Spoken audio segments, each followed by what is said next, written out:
Good evening, folks. Freddy Vasquez here, Basement Politics.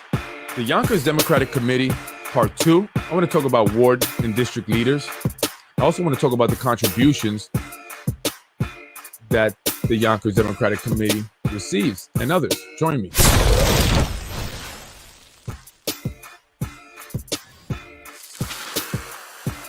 I am Freddy Vasquez. This is Basement Politics Unfiltered. And tonight, Part 2 of the Yonkers Democratic Committee, I want to discuss ward leaders, district leaders. What do they do? What role do they play in our elections and politics overall here in the city of Yonkers? Also, I want to talk about contributions. Who is contributing to these committees? Let's take a look. Let's just take a peek. You know what I mean?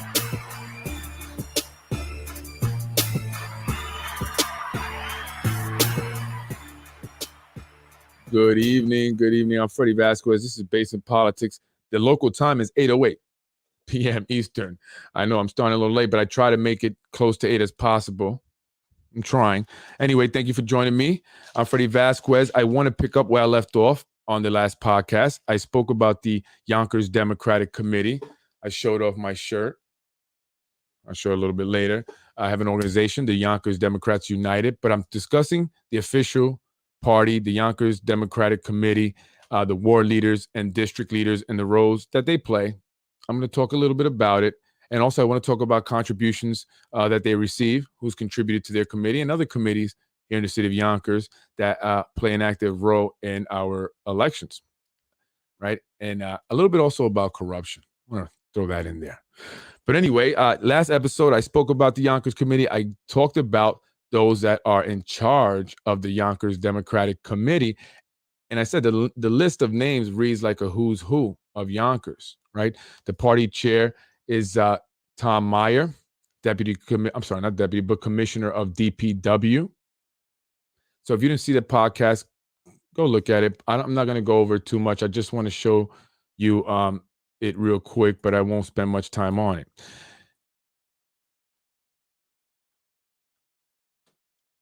So there you go, Democratic Committee Chair, Tom G. Meyer. Again, he is the DPW Commissioner. First Vice Chair, Beverly Weaver. Second Vice Chair, Carlos Moran. Third Vice Chair, Eileen O'Connor.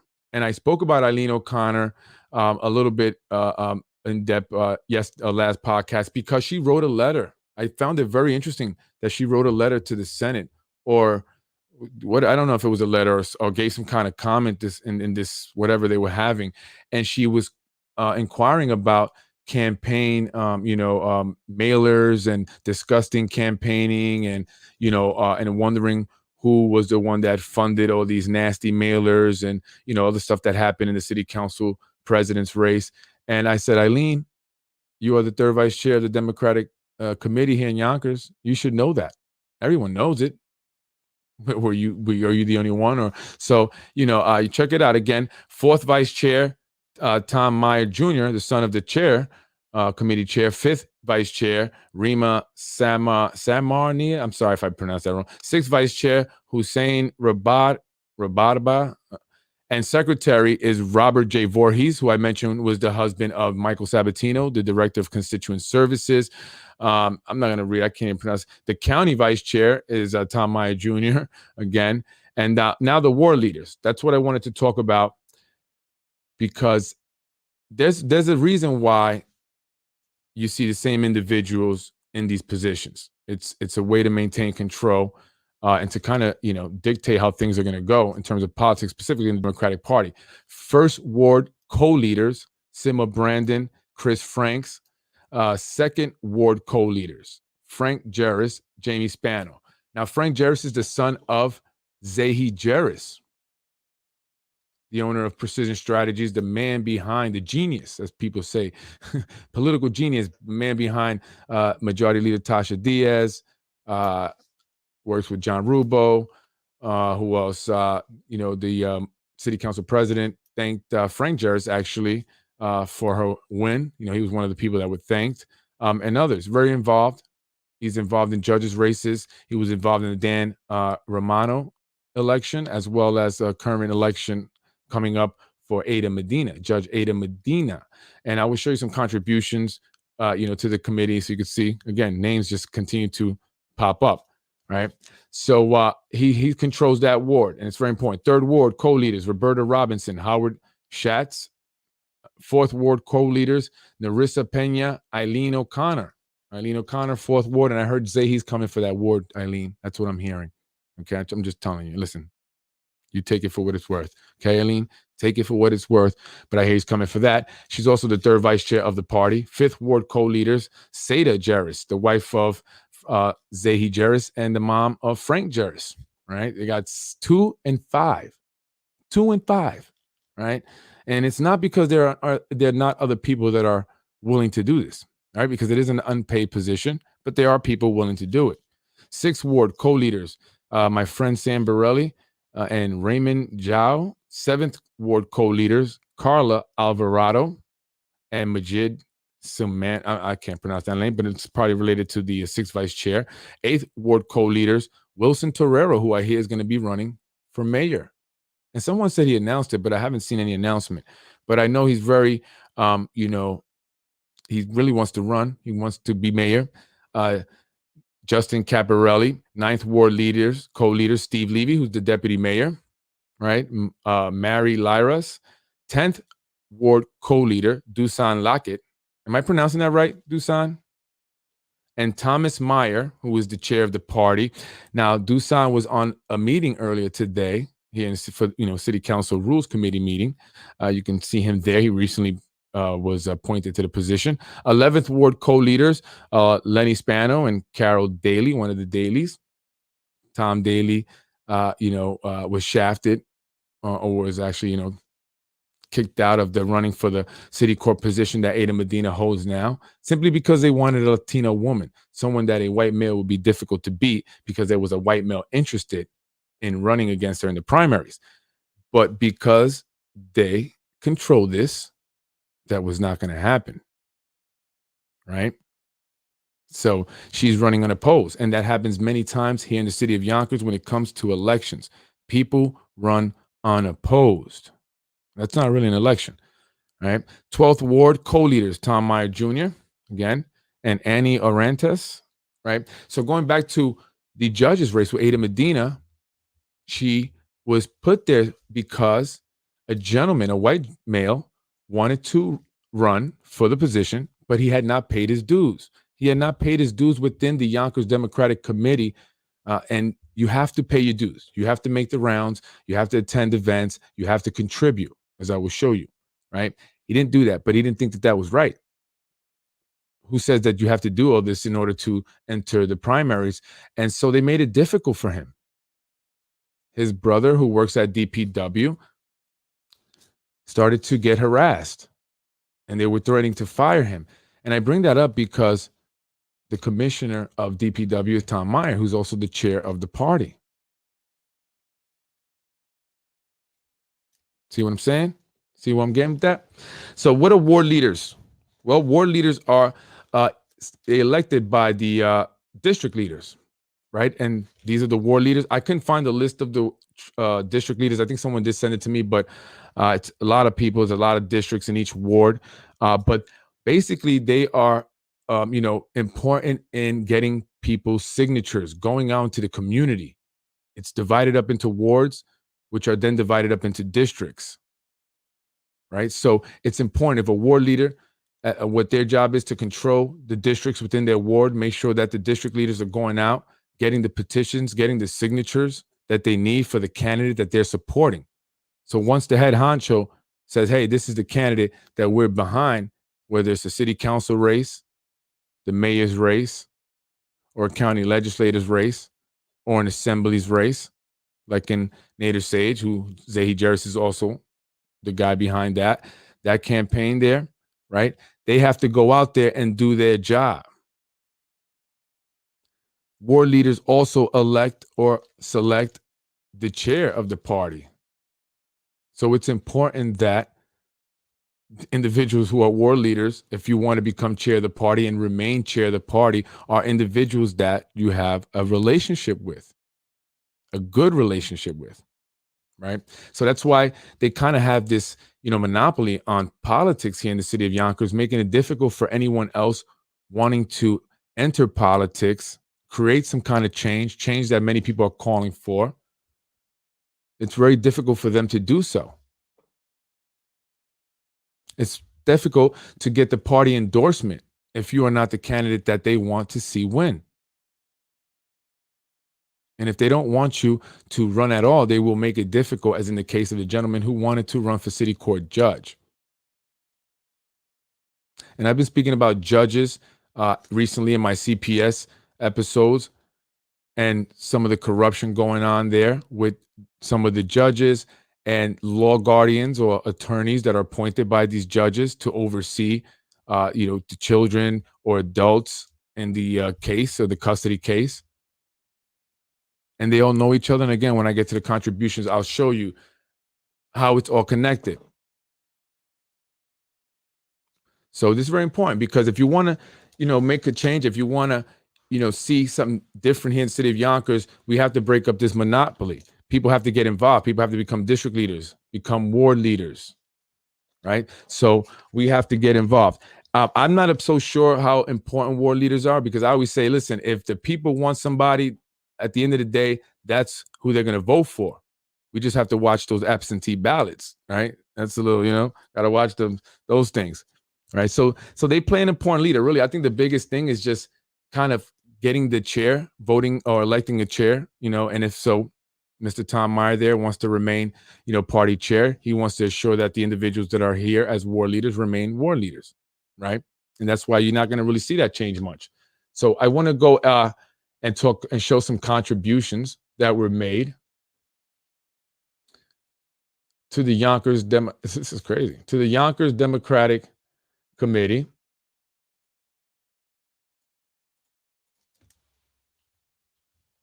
I think it's very important that we see this because we got to know who's funding the committees, who's funding these individuals, and why are they, funding them? Why are they giving them so much money? And there's different committees. There's the Yonkers Democratic Chairman's Club, the Yonkers Democratic Chairman's Trust, and then there's the Yonkers Democratic City Committee, which I'm going to look at first.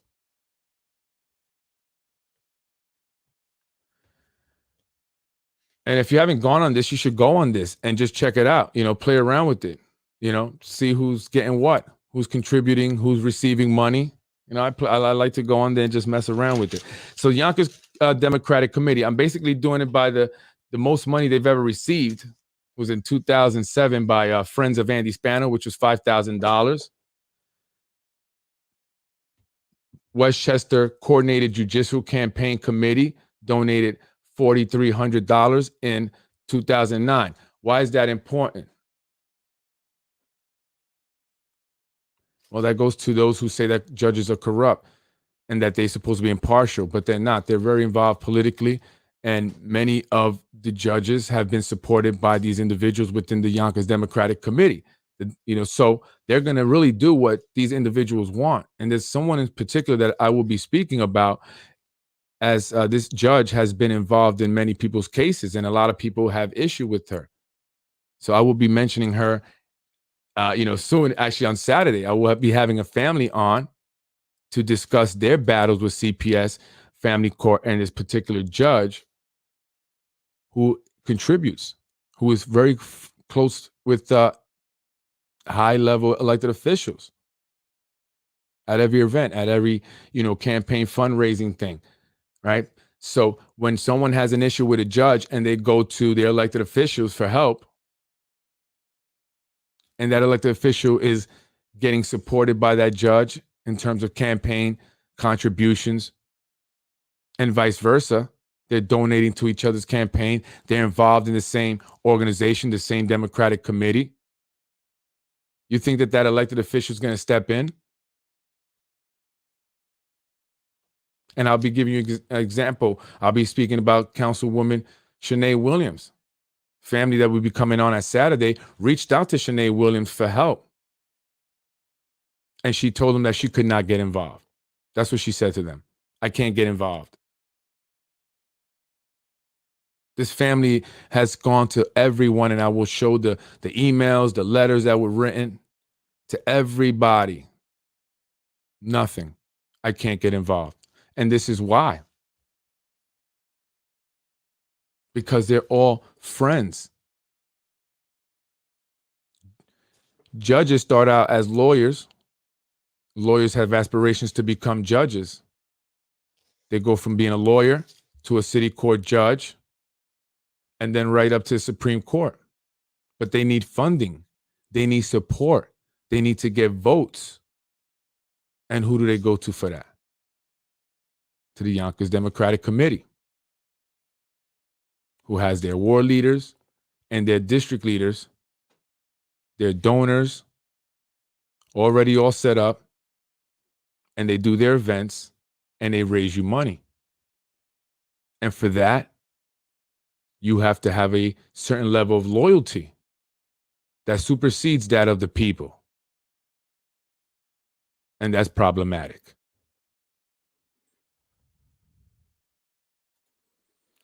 Judge Nilda, she's dating Tom Meyer, who is the chair of the Yonkers Democratic Committee. Someone did mention that to me. Shanae Williams is stupid and useless. They do favors for support needed to get to the Supreme Court. Absolutely, 1,000%. So individuals, folks, and this is a lot of people here in Yonkers and all across the country, but here in Yonkers specifically, have had problems with family court. They have had problems with family court judges, and they can't turn to elected officials who are their advocates for help. They can't, because they're friends, and they can't go against their friends. That's why Shanae said, I can't get involved.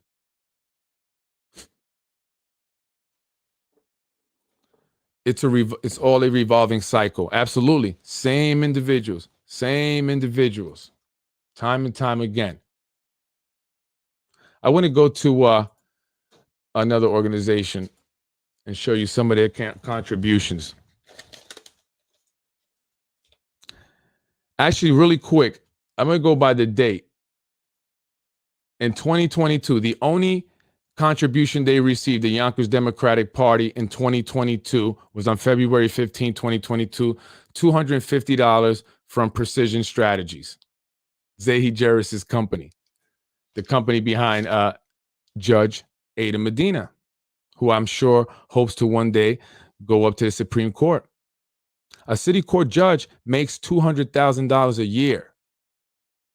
They're not going to jeopardize being reelected once they get in there for any one of you folks appearing in front of them.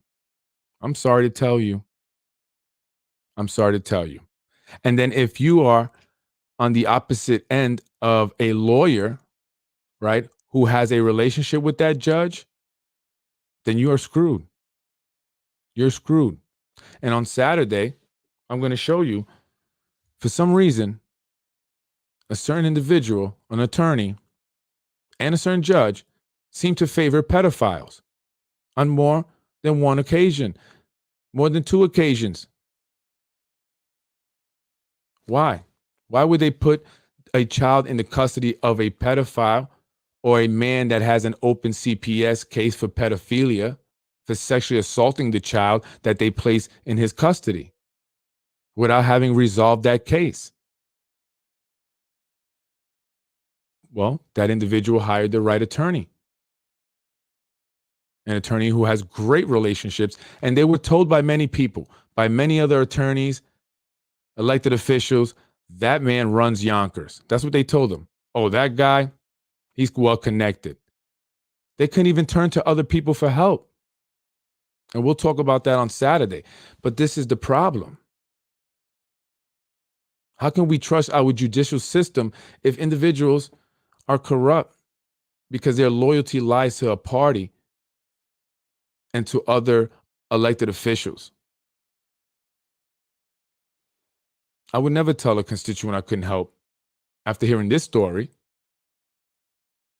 Even if I had a relationship, at the very least, I say, okay, well, maybe let's, see what I can do. I'll talk to them. Unbelievable. Then you have the Yonkers Democratic Chairman's Trust. What is that about? Anyone's ever heard of that? In 2006, they received $3,500 from Chairman's Circle. What the heck is that? And then they received $1,500 from Angle for Congress. And then there was a transfer of $1,480,000 from Angle. Cash, $600. Who gave cash for $600? Right? And you can go in there and check it out if you want. Then you have the Yonkers Democratic Chairman's Club. What the heck is that? $1,500 from friends of Mike Spano. They received, it's all 2017, some $800 Citizens for Judge Acker. And this is the individual that I will be talking about, actually. $800 from the committee to reelect Mary Ann Scatteretico Neighbor. A lot of people have come before her and have a lot of stories to tell. Documented stories, I mean, they have proof, and I'll show you on Saturday. And, actually, I realized that I never officially met her but I don't know if many of you guys remember the Puerto Rico, the Somos post that I put up. I was just saying, I was just putting up a post. And so after that post, I'm sorry, the individual that was in the picture was at City Hall for an event there, and she was with Marianne. I didn't know who she was at the time, but I got video of them and they were grilling me. Marianne, you was grilling me. Remember Marianne in front of City Hall? Well, it was by the memorial, the war memorial. You remember that? You were grilling me. I saw you. I was pretending not to see you, but I saw you. I was videotaping them. They were like grilling. And I said, oh man, she's mad. The person that was there, she's mad because I put that post up. So she must have been telling Marianne who I was. Marianne, I've been hearing a lot of things about you. Not so nice. I was hoping maybe you and I can speak, actually, because I would love to really help this family more so than anything else. I wouldn't want to go and, speak negatively or whatever of you or not like that. It's not like it's just, I would really like to help this family. So maybe you can reach out to me and we can talk. Because at the end of the day, that's the only thing I care about, is helping the family see the child. That's all I'm looking for. Look, friends of Mike Cater, $800. This is to the Yonkers Democratic Chairman's Club. $800 from Judge Gordon Oliver. $500 from Elena M. Goldberg Velasquez, who I believe she recently became a Supreme Court judge, right? Or is she running for Supreme Court judge? I forget. She donated $500. It's a lot of judges here. She donated twice in 2018 and 2017, right? A judge to the Yonkers Democratic Chairman's Club. What is that? Who operates that? So then I said, you know what? Let me look at Yonkers for Goldberg Velasquez. Just curious. She's a judge. And I noticed she got a lot of businesses. 1,000 from 409 North Broadway, County Auto Commute, Gem Management, $1,000, local fire. She did well. $76,000 total she raised. Not bad from time she's been raising. So you can go on there and check it out. And you can see who contributes to what. Who's contributing to this elected official, to this judge or to whoever. Which committee is contributing to what elected officials, or what who are donating to committees. And that's very important. That's very important, because those people will always be protected. And I just thought it was curious. Dr. Rabati, you sure do donate a lot. Your name was on every one I looked. Every page, every committee that I looked, you were always on every one. I mean, and you, what was it, where you donated $4,000? Man, that's a lot of money. It's a lot of money. Anyway, he donated $4,000. And I was like, wow, that's a lot of money. So again, you can go up on this, see who donates to who's contributed to who. So that's who who they owe favors to. You see a lot of judges here receiving contributions and contributing, because at the end of the day, people just want to win. They just want to be a judge, right? Just want to be a judge. Want to make $200,000, have that big plaque, the license plate on you, and walk around and say, I'm a judge. I'm a judge. If any of the Spanos had a college degree, they'd all be judges. Yeah, I'm a judge, right? So that's a big deal. That's so that's huge. Getting the support of the Democratic Party is huge over anything else. Doesn't matter what. If you're a judge, that's what's important. Again, I'm going to be talking about Marianne Scatter, whatever neighbor, the judge at family court on Saturday when I have a family on as guest, and I continue my CPS series. Hopefully, we can get somewhere, Marianne, because I don't understand why the child was placed in the custody of the person she was accusing of sexually assaulting her. Is that common practice?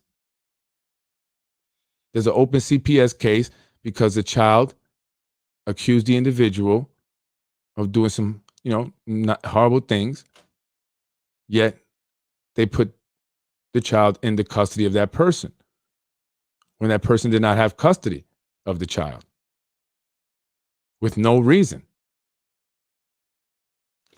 Well, yeah, no reason. They gave a reason, but it's really no reason. I'll tell you on Saturday what the reason was. And you tell me if that's a reason to remove a child from a loving parent into the hands of the individual she accused of sexually assaulting her or molesting her while there's an active CPS investigation. Is that common practice, Marianne? Or is it that just when you're connecting with Mr. Bunting? Because I hear that guy's evil from multiple people I've spoken with. They call him evil, Marianne, evil. I don't think you're an evil woman, Marianne, right? I don't think so. So reach out to me. I'd love to talk to you about that. You can reach out to me, 914-467-0597. I get into my office after 9. So give me a call. Have your office reach out. Maybe you could talk and move past it because they're waiting 2 years. 2 years. And then I just said, let me look up Lakeisha Collins Bellamy, right? I don't know, because I like her. That's my homegirl. So let me see what you've been up to. She's raised a total of $70,271. The biggest contribution coming from local 628, $5,433, and then $4,000 from Dr. Rabati. Guess you really wanted her to win. $2,500 from Aman Shama, $2,800 from Chesky Perlo, $2,500 from Transport Workers Union, $2,000 for $11.99, $2,000 from Martin Ginsburg. Are those the people stealing Trevor Park? Is that why you let them steal Trevor Park for $2,000? Really? Damn. $2,000 from Richard Haddad. Excuse me. $1,250 from Catherine Castro and Noel Punto, located at the same address that is owned by other individuals who make contributions often. I just thought that was strange. I was like, I wonder if they just gave them the money and say, hey, contribute to this. So we can, bypass campaign finance. Those stupid campaign finance laws that just pesky campaign finance law. They just get in the way all the time. They just get creative with getting the money. Sometimes if you started like a credit card processing company, that might work. pesky campaign finance laws. Anyway, if you want to become a ward leader or district leader, you can actually go to the Yonkers City page, and they will, allow you to fill in or apply or whatever you got to do. Say you want to become, the Yonkers Democratic Committee page. But I doubt you're going to get anywhere. If you're just some random Joe Schmo, you're not going to get anywhere. But try anyway. We should all try. And there's some organizations actually that do classes or whatever on how, teach you on what ward leaders, district leaders are and how to become one. So, whenever you see that being offered, I forgot what the organization was that offered one last election cycle. But we need to get involved, and that's one way to get involved. All right. And to the two individuals that contributed $1,250, don't do that again. All right. You get in trouble. Get in trouble for doing it. Don't let anybody get you in trouble. It's not worth it. I want to move on. And if I didn't talk much about the war leaders, it's because it's difficult to get information on them. I really couldn't find much, to be honest with you. I couldn't find much. I want to move on and talk a little bit about corruption. Ooh, corruption. Yes. real estate management.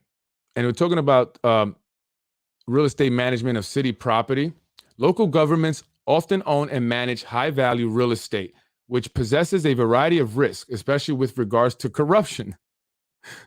Municipality management is regularly engaged in different forms of dealings with municipally owned real estate, such as auctions, direct selling and buying, granting a mortgage or lease, exchange of land, as well as a public private partnership. Local officials, since they are often exposed to highly profitable real estate transactions, may be involved in corruptive activities such as calculation of the value of the land below its actual market price. I never heard that before, have you? In exchange for an improper benefit or give an advantage to the third party without considering alternative options. For these reasons, municipalities should conduct regular procedures for land dealings through transparent processes and procedures, which may involve setting clear requirements, fees, and deadlines, and some other stuff here. But I just wanted to read that because, that sounds a little familiar, doesn't it? One of the ways they say to, prevent, corruption, political corruption, is to rotate individuals, get new people in, not have the same individuals constantly rotating from one position to the next, but get fresh new faces, fresh new ideas. That helps with corruption, right? Local assemblies. Without an active involvement of the local assembly in anti-corruption, the strength of integrity management at the local government level will always be undermined. The local assembly is a critical part of local government, exercising important functions: strategic planning, lawmaking, policy development, representation, oversight, and advocacy. Its potential as a strong anti-corruption actor is outstanding, as it can meaningfully and from the top affect development, enforcement, and monitoring of integrity policies, regulations, and procedures. Right? Yeah. Well, we'll see if that's going to happen. Now, I want to talk about social housing because that has to do with affordable housing and things like that. Local governments are the main actors for planning, management, and delivering of social housing to the population in need. Municipalities need to manage not only social housing supply, but also to further integrate it into the provision of public services and urban development. However, local governments, while providing these assets for the community, are not exempt from corruptive behavior. In fact, officials, if not well supervised, may allocate housing to individuals that are not eligible or may accept bribes for speeding up the application process to aid a third party. Deploying transparency and open data projects as risk mitigation tools can positively impact the mechanism of housing allocation and foster integrity. Right. And they talk about some other stuff here. They also even mention an online registry, which shout out to you, Corazon. Right. Rotate officials involved in the rental process so that they take responsibility for different areas at different times. They talk about rotating people a lot. So rotate. We need new, fresh faces. And obviously, there's a conflict of interest, which I've spoken about. Conflicts of interest have a particular relevance in the municipality context because the proximity of the local governments to the local community, making family and network ties a typical characteristic of operational environments. So here in Yonkers, very small, though we're very big, a lot of community ties, a lot of family and friends that grew up together. And there you have it. That also what leads to some of this, recycling of individuals, the recyclables, as I say. So just something to pay attention to, folks. We have to get involved. More people have to get involved. Just start to understand what politics, what's going on here in the city. I know I started learning. So, I was new to this as well, but I've been learning a lot. And so it's important. We must understand our government in order to effectively impact our government. I now, what time? Yep, 34 minutes. That's my half hour. But before I leave, I just want to talk about a history because I was told that I didn't know my history. I'm not. I want to say this. I'm not sure. Why people got so upset about my comment about the statue.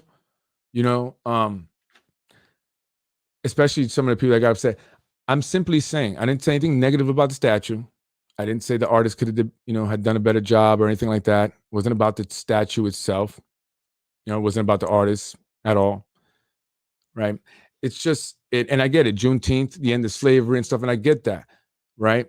But what I'm saying is that it seems like, because some people are mad. It's not that I'm against it, and I didn't mean to be disrespectful for anyone, but what I'm saying is that we need to start inspiring more, right, and motivating more, and teaching, like I mentioned, young black and Latinos, about a positive part of their history as well, about the success stories, Black Wall Street, Black people owned banks.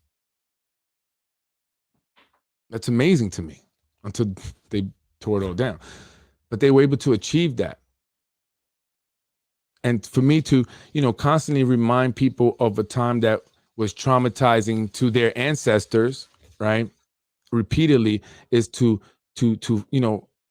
get that anger going in people more so than inspiring them and motivating them to do great things in life. And what I'm saying is that it's and besides that, like, it's BS. I mean, it's BS.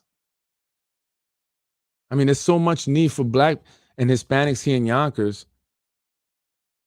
I mean, what's the statue going to really do? I mean, they kicked a bunch of people out of that place. A lot of them Black and Hispanics. They recently raised the rents, I hear, by 20%, affecting us, an individual that I know personally, a minority woman with children, has to move out because they raised the rent. They're fighting this housing ordinance, this affordable housing ordinance. And who are the people that require? A majority of people that require the affordable housing here in the city of Yonkers, just statistical fact. Our school district is 61% Latino, 16% Black, 77% in total, and 75% of the student body is living at or below the poverty line. They can't even live in those market rate apartments that they're developing up there where that statue stands. So I understand the history behind it. I get it, what it's supposed to represent. Again, what I was saying is nothing about that statue specifically, but we like to see, or I like to see, more inspiring things. Like, let's talk about greatness.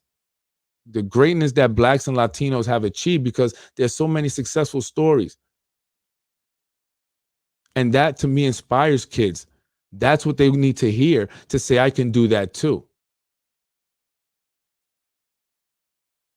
And just some of the stuff that I'm getting, it's not a lot of people, but some of the stuff I'm getting, I just don't understand how you don't direct that stuff to certain other individuals who are crapping on Black people. And it's obvious. People need housing. You go to Getty Square, what do you see? A bunch of homeless Black and Hispanics there every day. So if you want to say I sound like a broken record, that's because nothing's being done about it. And what's being done? They're moving in luxury apartments, building luxury apartments. Who's that for?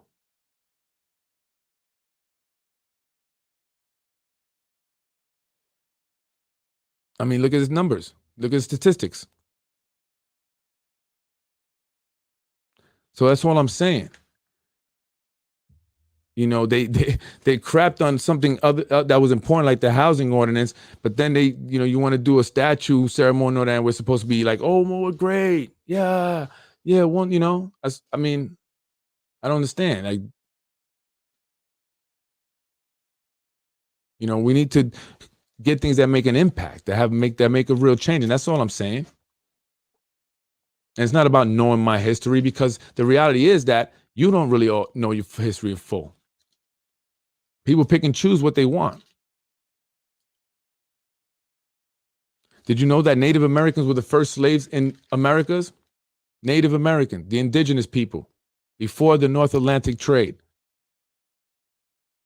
The first slave owners were actually Native Americans. They would enslave other tribes, but that's not the point I'm trying to make. The point is that there were Native Americans who were also enslaved by Europeans. They attempted to enslave them first. It didn't make sense to transport people across the Atlantic Ocean, did it? But they did that because they could not successfully enslave the Native Americans. They knew the land. That was their territory. And they had other tribes, and they would fight. And it just wasn't worth it. And then that's when they started to bring Africans from Africa. You know, the indigenous people were wiped out. So, and you know, indigenous Hispanic people and you know, it was the Spaniards, not only Europeans. In fact, the Spaniards, right? Well, they're Europeans, but I mean the Spaniards. We don't think about that. We think of the white man only. But Hispanics also enslaved people. They started doing it first. And I'm not trying to say that to be anti against my people. I'm just saying, let's talk about the history. You want to talk about history? Let's be factual. Let's put out all the facts, right? And let's put everybody's, you know, ancestors from, you know. And I'm just saying, like, and we could do that. But I know my history. I know history very well, actually. And if you want to challenge me on that, you're more than welcome to come on my show and do that. And we can talk about history. I love that. But, you know, the history of Black people and Hispanic people is not only being slaves or being, you know, just down. You know, we've done great, amazing things. And I think our kids need to hear about that.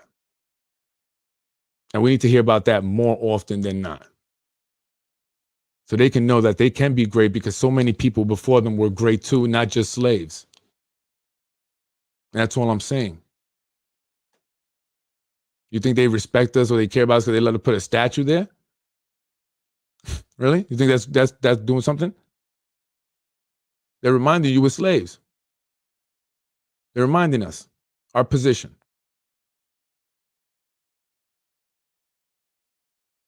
And maybe that's why some people think I'm a Democrat. Right? We made a lot of progress, and let's speak about that. I don't want that Tony be how people look at me. Oh, you know, I'm sorry. You know, you were like almost like they're feeling bad. No, we're not victims. You know, we're more than capable, very more than capable. And a lot of people have come before us and done it. So we're very capable. And that's what I'm saying. Let's represent that. Let's show that, you know, because I'm out here doing things for Black and Latinos. And there's some Black and Latinos that got an issue with me. Why? I'm speaking out for us.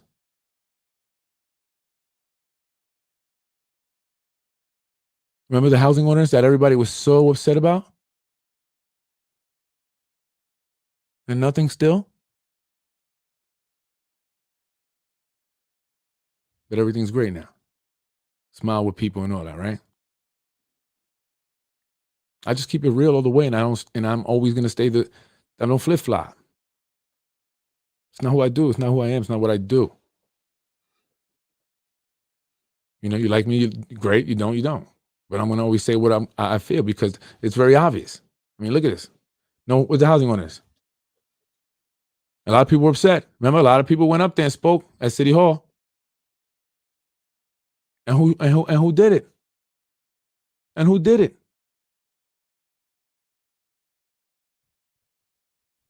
Come on. No.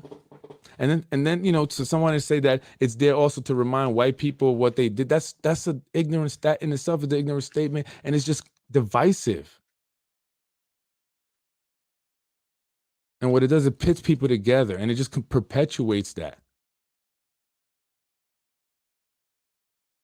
You know, I'm not saying forget. I'm just saying let's start to talk about the great things that have been accomplished now. And let's put, you know, I would put a big statue of Obama, you know, big towering statue of Barack Obama, first Black president. I would have been like, yeah, that's dope. Towering up. That's dope. That would have signified strength, accomplishment, success, greatness. That would make me feel good as a minority going there. I would make a Black male, a Black woman go there and feel good about themselves. Not go there and be like, man, we were slaves, effing white people. Because that's what I saw when I went there. People getting upset.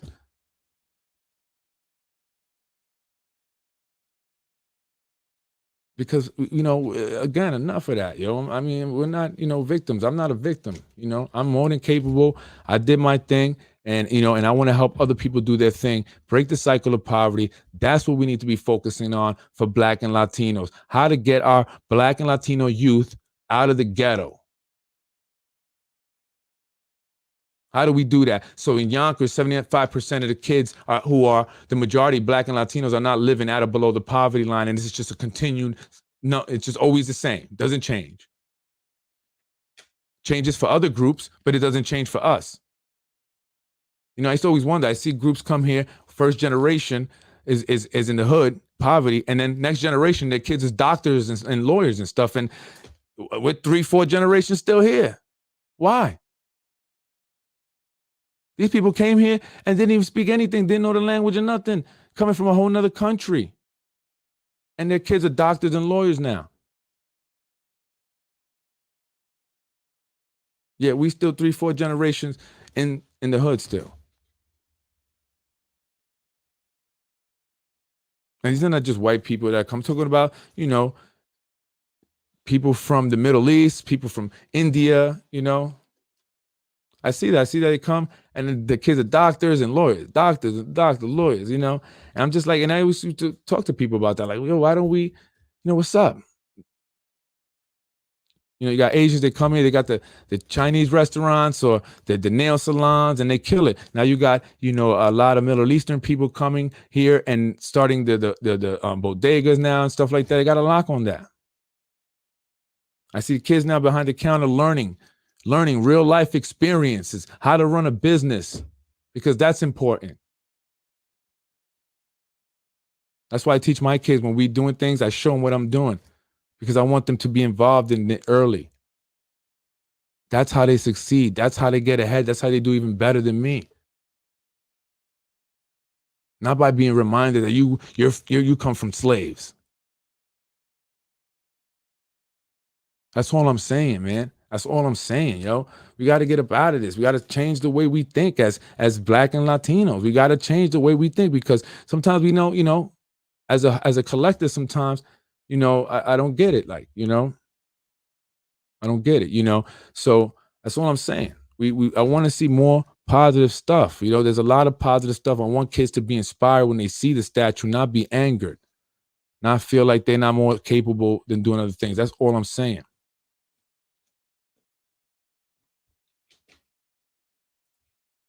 Black Americans can succeed and excel. Absolutely, 1,000%. And I've seen it. And then I'm gonna tell you why.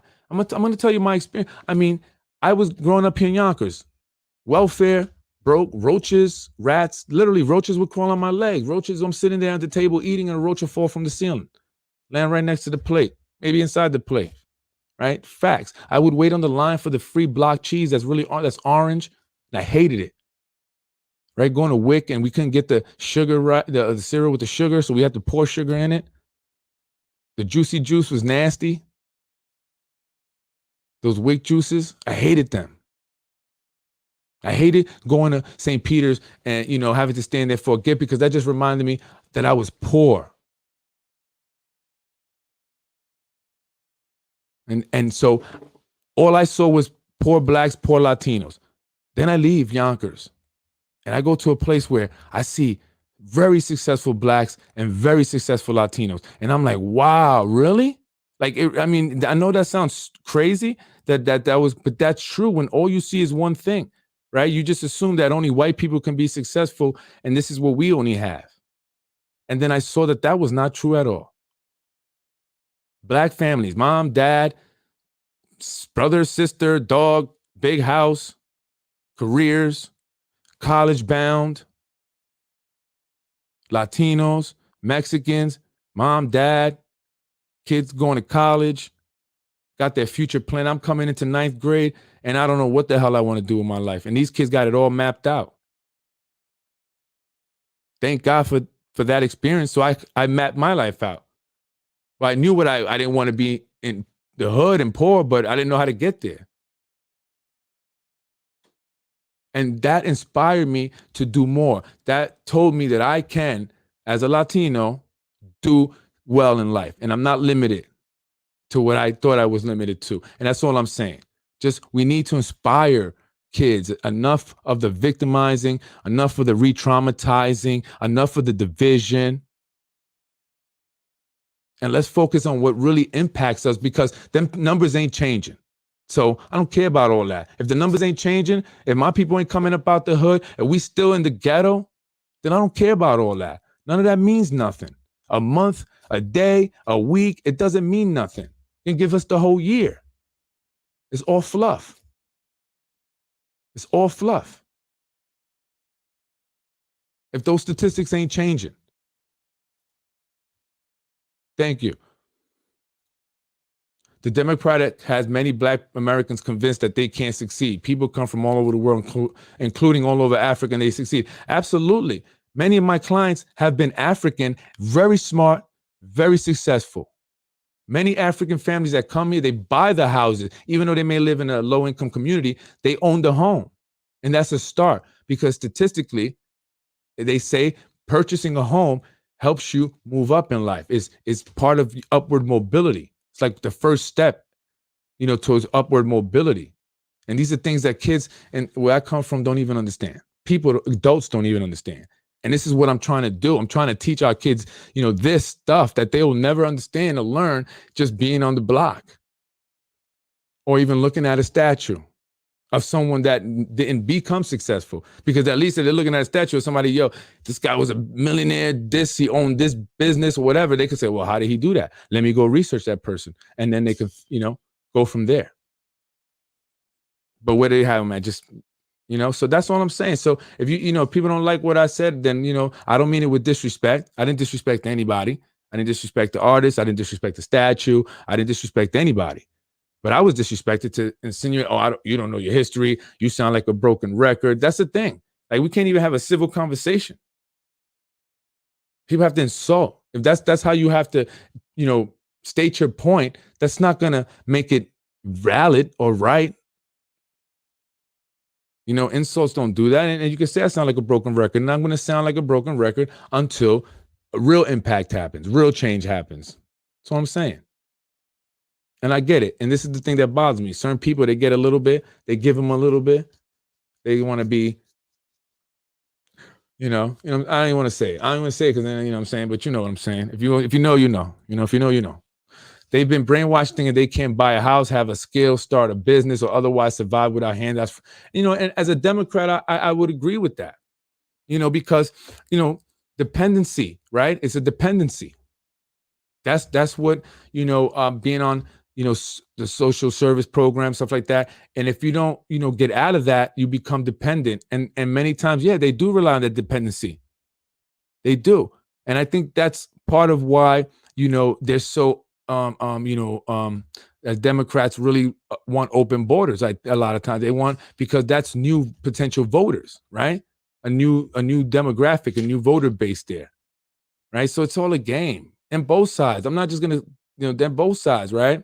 And and the Republicans do things to instigate, and appeal to certain people who believe a certain thing, because they just all want your votes, but they're not ever helping. Don't you get it? Don't you see that? Don't you see that pattern?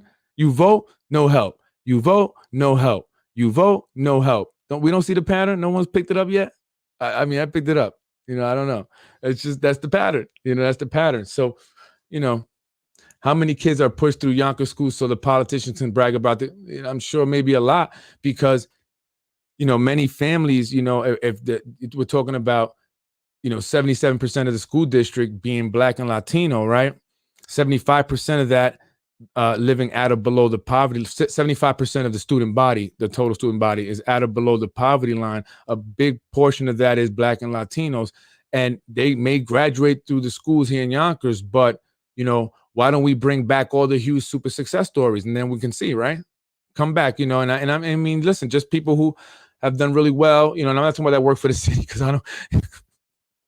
I mean, no one that works for the city, right? Who've gone out, started businesses, or became big executives or whatever, that came through the Yonkers public school that were maybe Black and Latino. You know what I'm saying? Besides music industry, things like that. I'm talking about where, you did something, that a traditional thing, How many? Or how many still remain in their neighborhoods that they live in now? which is in, impoverished neighborhoods, even though they may be graduated, right?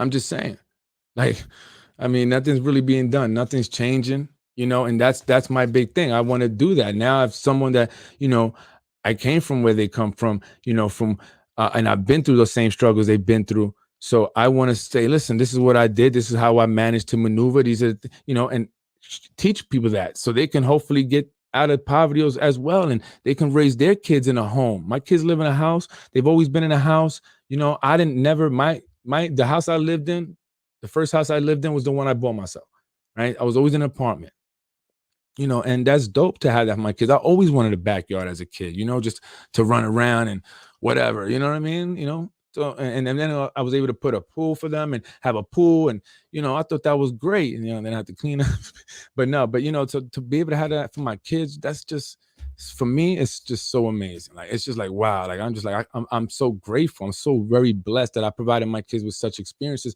And we have to that's what I want for everybody. That's what I want for everybody that comes from the same environment and same beginnings, that I came from, that I started out with. And it's very possible, but not if we're just focusing on things like that. Not if that's what they're giving us, a statue, and letting us do that. That's not going to do nothing. That's not. I'm just saying, it's not going to do nothing.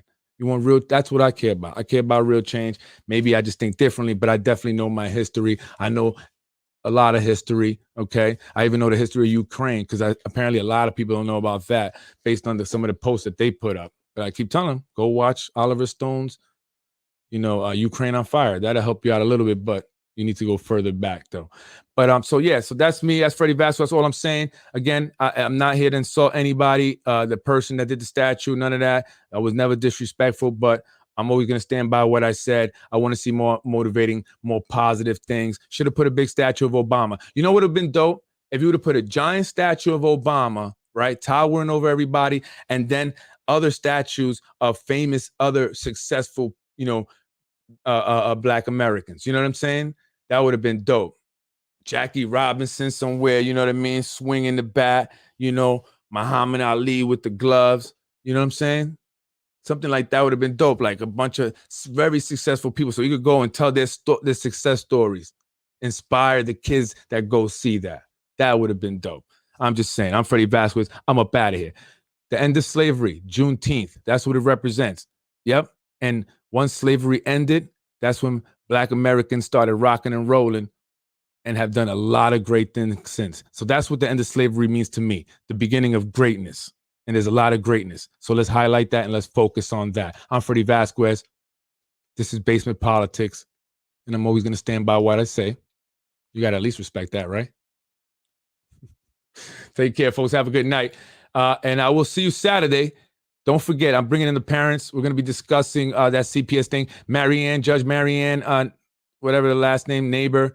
Again, I would love, all due respect. Actually, I would love to speak to you, actually. 914-467-0597. Otherwise, I'll see you on Saturday. Take care. I'm Freddy Vasquez. Have a great evening.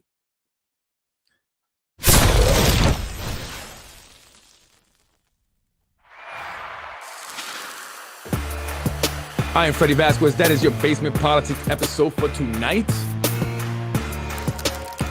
Join me this Saturday as I will have guests on.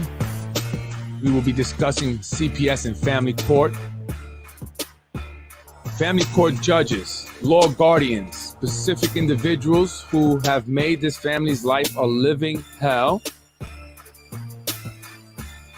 Why would a judge and a lawyer place a child in custody of someone she's accused of sexually molesting her? Why? Not the first time. It's been happening.